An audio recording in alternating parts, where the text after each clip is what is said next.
शिव, सती और पार्वती की अद्भुत कहानी बहुत समय पहले की बात है, जब धरती पर देवता और ऋषि मुनि रहते थे। एक राजा थे जिनका नाम दक्ष था। उनकी एक सुंदर और बुद्धिमान बेटी थी जिसका नाम सती था।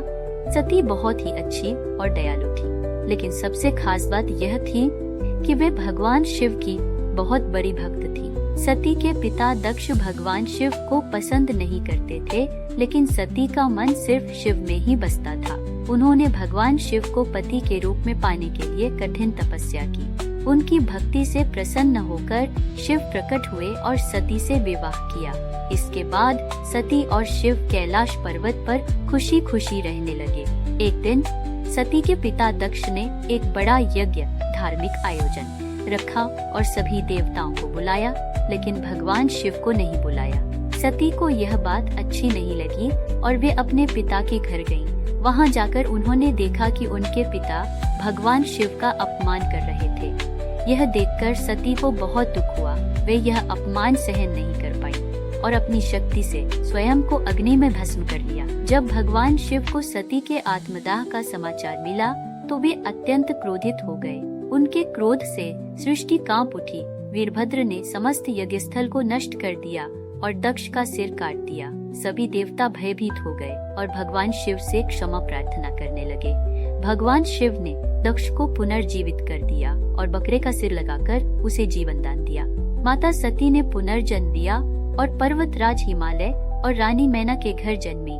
इस जन्म में वे पार्वती कहलाईं। वे बाल्यकाल से ही शिव की अनन्य भक्त थीं और उन्हें पुनः पति रूप में पाने के लिए कठिन तपस्या करने लगी। जब वे युवा हुई तो नारद मुनि उनके महल में आए और बताया कि वे अपने पूर्व जन्म में सती थी और उनका विवाह भगवान शिव से ही होना लिखा है। यह सुनकर माता पार्वती अत्यंत प्रसन्न हुई और शिव को पति रूप में प्राप्त करने के लिए कठोर तपस्या करने का संकल्प लिया। माता पार्वती ने हिमालय पर जाकर घोर तपस्या की। उनकी तपस्या से प्रभावित होकर देवताओं ने भगवान शिव से विवाह करने का अनुरोध किया, परंतु भगवान शिव तप में लीन थे। देवताओं ने शिव की समाधि भंग करने के लिए कामदेव को भेजा। कामदेव ने अपने पुष्प बाण चलाए, जिससे भगवान शिव की समाधि भंग हो गई। क्रोधित होकर भगवान शिव ने अपनी तीसरी आंख खोल दी और कामदेव भस्म हो गए। इसके बाद भगवान शिव ने माता पार्वती की परीक्षा लेने के लिए एक ब्राह्मण का रूप धारण किया और उनकी तपस्या की प्रशंसा करते हुए कहा कि शिव एक योगी है, वे गृहस्थ जीवन के योग्य नहीं है।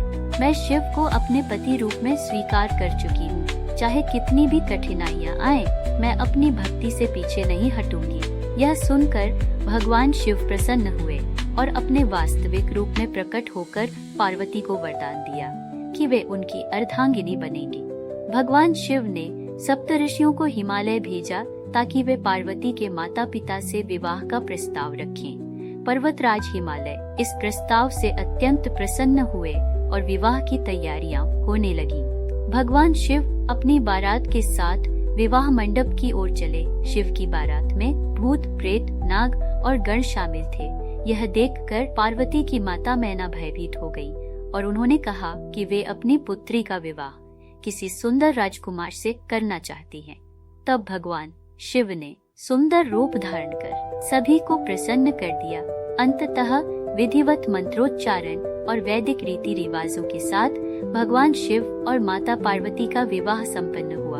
भगवान शिव और माता सती की कथा प्रेम, भक्ति, त्याग और पुनर्जन्म की अद्भुत मिसाल है। माता पार्वती की कठोर तपस्या यह दर्शाती है कि सच्ची भक्ति और समर्पण से कुछ भी प्राप्त किया जा सकता है। यह कथा हमें सिखाती है कि सच्चा प्रेम कभी समाप्त नहीं होता, बल्कि वह जन्म जन्मांतर तक बना रहता है। अगर आपको यह कथा अच्छी लगी तो कृपया लाइक करें, कमेंट करें, हर हर महादेव और चैनल को सब्सक्राइब करें। इसके अलावा नए कथाओं को सबसे पहले सुनने के लिए बेल आइकन को प्रेस करें। आपका समर्थन हमें और कथाएं प्रस्तुत करने के लिए प्रेरित करेगा।